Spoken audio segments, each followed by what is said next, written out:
today at Kawartha Highlands at ensue Lake.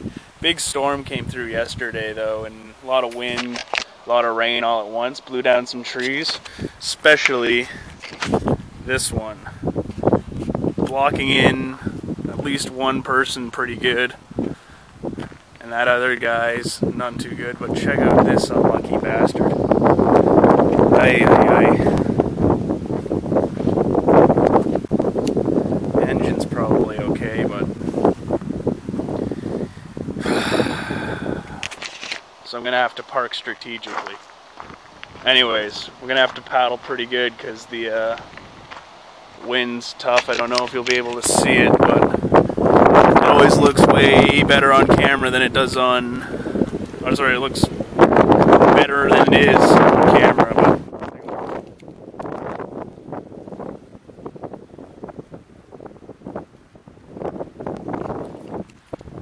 so we're gonna have to paddle pretty good. We'll be fine though. Got a couple portages. Shouldn't be too bad. See you. So we're through the first portage now.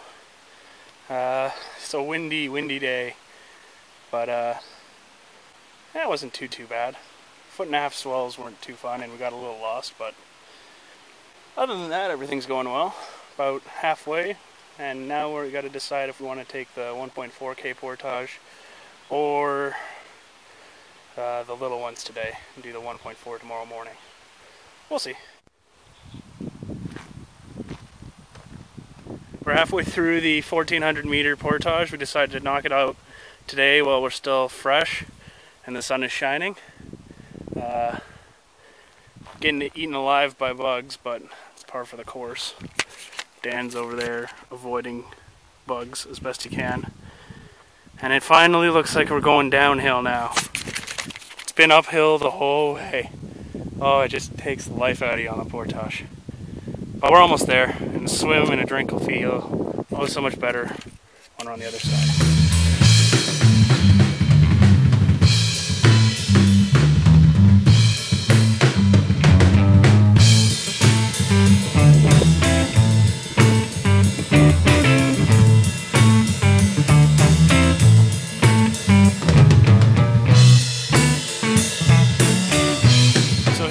Serpentine Lake in Kawartha Highlands on site 221.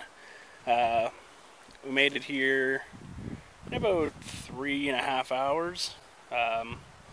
Only got lost once because I wasn't looking at the map because it was really windy in ensue Lake, and we had to focus to keep on track. But now that we're here, we're feeling really good. The 1.4 kilometer portage went by surprisingly fast. It was pretty buggy, but not too bad. Would have been worse if we had double carried that,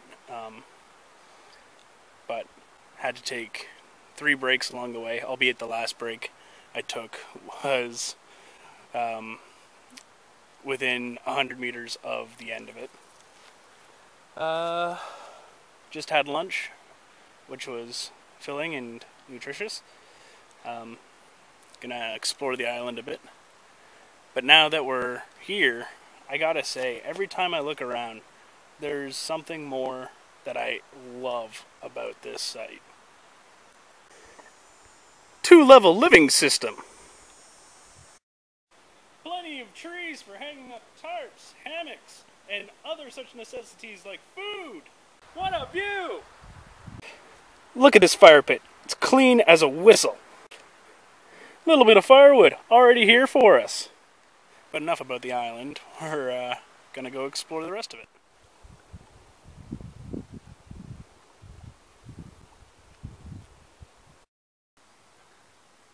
One thing I absolutely love to do at the end of a long day is start up a fire without a lighter. It's really rewarding to do it with, your own 2 hands and whatever you bought at the store. Some people use paraffin wax and cotton balls. Some people use other homemade devices that I can't name off the top of my head because I didn't look into it. What I use, dryer lint and a light my fire sparker. I used to have the Coglin sparker, and that just doesn't work nearly as well as this. But with a bit of birch bark and some tinder. You can get a roaring fire going in seconds with just these two things. So I got my lint, got my tinder, got my striker, and off we go.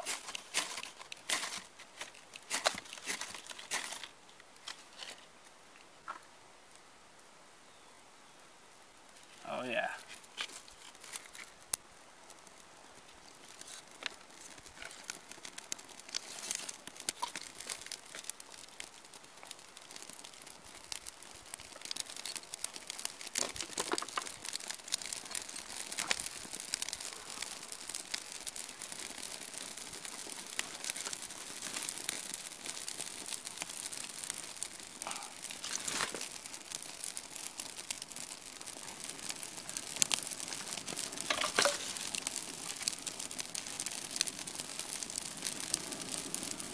Log cabin that.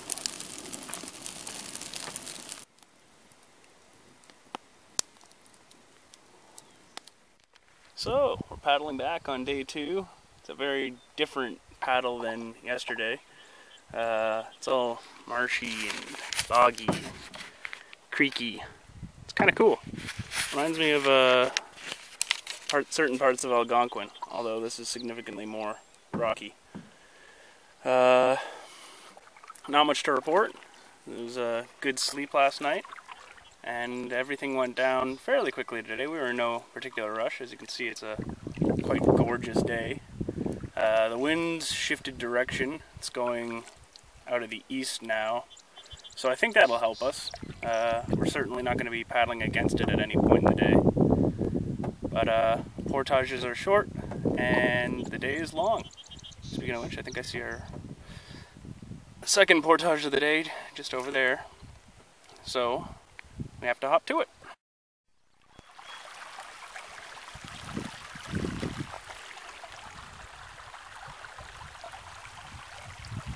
So we finished all the portages that we haven't done for today, i.e. we've just got one more portage to do back into Anstruther Lake, and we've already done it.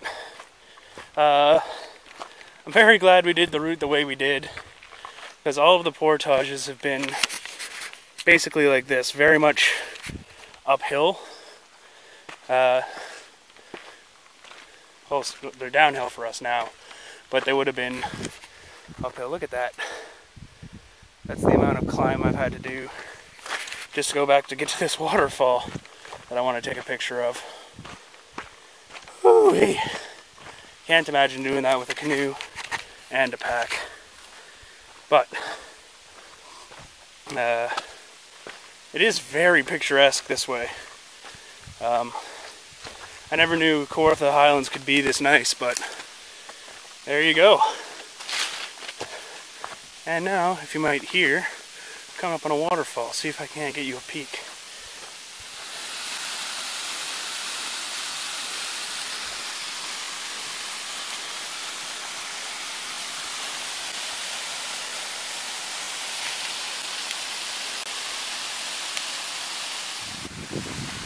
But yeah, like I said, now that I'm at the top of the hill, this is me pretending to portage going downhill, and it's a lot easier. Really makes me appreciate the clockwise nature of our route. But it's almost over, unfortunately. Gotta head back to the city, work, no play. Makes Ian dull boy. But until then,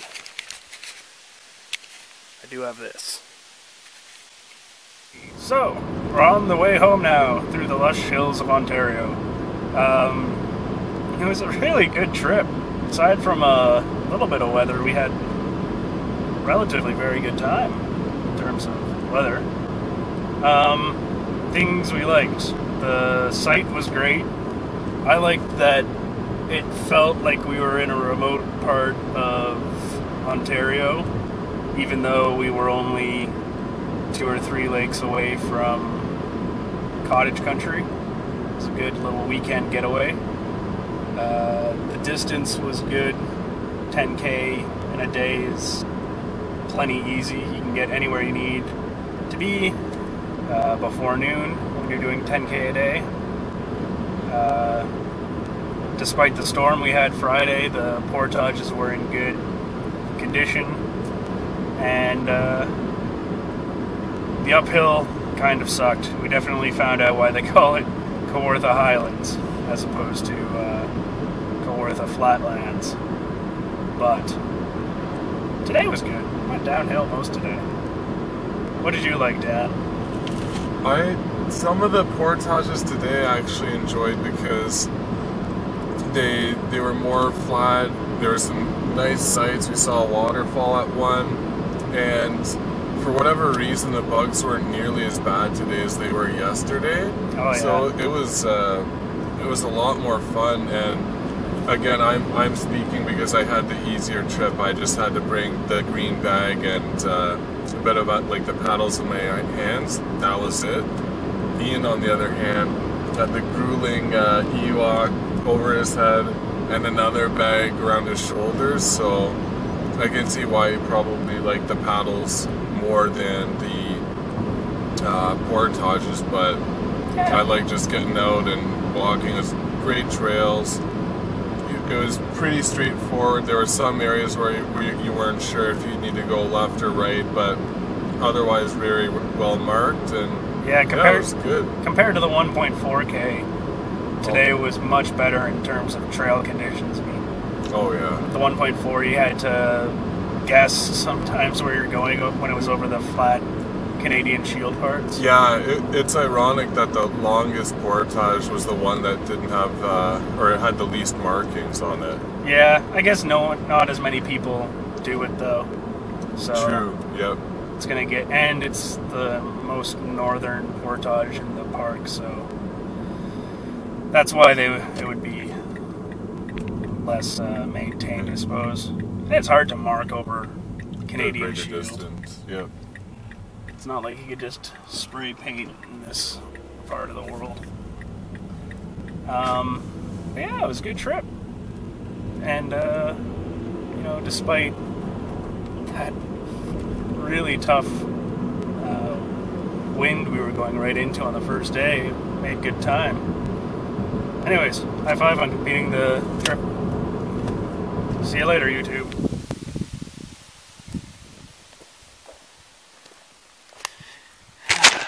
See if that shot turned out.